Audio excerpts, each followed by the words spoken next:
SRH 3 matches తర్వాత వాళ్ళ strength ఏంటిది, వీక్నెసెస్ ఏంటి అన్నీ మాట్లాడుకుందాం. ఇషాన్ కిషన్ క్యాప్టెన్సీ ఎలా ఉంది అది కామెంట్ చేయండి. మీరు ఆరెంజ్ ఆర్మీ ఫ్యాన్ అయితే like the video and subscribe to my channel. Welcome to Charan's dugout.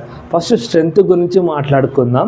First number 1 వచ్చేసి వాళ్ళ ఓపెనింగ్ పేర్ చాలా ఇంపార్టెంట్ ఎస్ఆర్హెచ్ మ్యాచెస్కి గెలవడానికి. ఎందుకంటే వాళ్ళు స్కోర్ చేసిరా పక్కా 220, 230 అనేది స్కోర్ చేస్తుంది.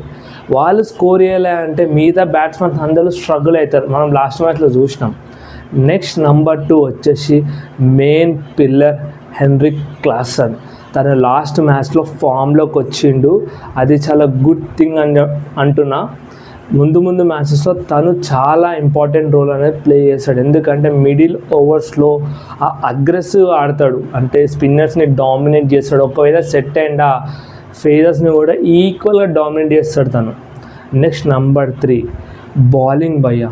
నేను చెప్తున్నా కదా, బౌలింగ్ అందరూ వీక్ ఉంది, అంత పర్ఫార్మెన్స్ వస్తలేదు అంటే ఎవరు చెప్పారు? నేను లాస్ట్ 2 మ్యాచెస్ నుంచి చూస్తే కేకేఆర్ మ్యాచ్లో డిఫెండ్ చేసుకున్నారు. ఈ మ్యాచ్ క్లోజ్గా వెళ్ళింది ఎల్ఎస్జీ మ్యాచ్ అనేది. అక్కడ ఒక 10 to 15 రన్స్కి ఇట్లా వచ్చుంటే పక్క ఎస్ఆర్హెచ్ ఆ మ్యాచ్ గెలిచేది. వాళ్ళ స్ట్రెంగ్త్ బాగానే ఉంది. వాళ్ళ మెయిన్ బౌలర్ వచ్చేసి హర్షల్ పటేల్. తను వికెట్లు తీయడం స్టార్ట్ చేసిండా ఇక ఎస్ఆర్హెచ్ని క్వాలిఫై అవ్వడానికి ఎవ్వరి వల్ల కాదు, ఆపలేరు.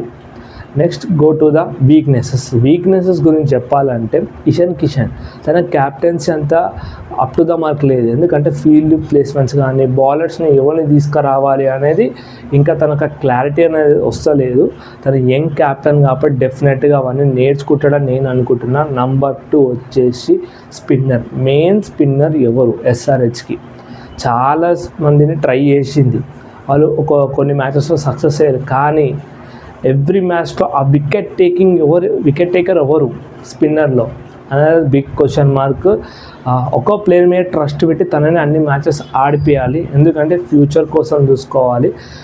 ప్రజెంట్ ఉన్న సిచ్యువేషన్ బట్టి చేంజెస్ చేయడం కంటే ఒక ప్లేయర్ని మాత్రం పర్టికులర్గా ఎవ్రీ మ్యాచ్ ఆడిపియాలి. అప్పుడే తనకి ఎక్స్పీరియన్స్ అనేది వస్తుంది. నెక్స్ట్ నెంబర్ 3 ఏంటిది అని అంటే ఒక మ్యాచ్లో పర్ఫార్మెన్స్ చేసిన వాళ్ళని అందరినీ తీసేస్తున్నాను. లైక్ నేను ఎల్ఎస్జీ మ్యాచ్లో గేమ్ లివింగ్స్టన్ ఎందుకు తీసుకొచ్చారు? ఆల్రెడీ సాయిల్ అరోరా బాగా ప్రాక్టీస్ మ్యాచ్లలో అద్భుతమైన పర్ఫార్మెన్స్ చేసినప్పుడు తనకు ఒక బ్యాట్ చేయాలి, అప్పుడే తన నుంచి బెస్ట్ అని వస్తుంది. అది ఎక్కడనో మిస్ అయినట్టు అనిపిస్తుంది. చూద్దాం మరి నెక్స్ట్ మ్యాచెస్లో అన్న ఎస్ఆర్హెచ్ ఇవన్నీ చేంజెస్ చేసుకొని ఒక బెటర్ టీమ్గా వస్తుందని అనుకుంటున్నా. మర్చిపోకండి, ఆరెంజ్ ఆర్మీ అంటే ఫైర్. అది ఇట్లా ఒక్కసారి వాళ్ళు డిసైడ్ అయ్యారా ఎవ్వరి వల్ల కాదు ఆపడం. ఈసారి డెఫినెట్గా ఎస్ఆర్హెచ్ అనేది క్వాలిఫై అవుతుంది. కొన్ని చేంజెస్ రావాలి, చేంజెస్ చేసుకొని బెటర్ టీమ్గా వస్తుందని అనుకుంటాను నెక్స్ట్ మ్యాచ్లో.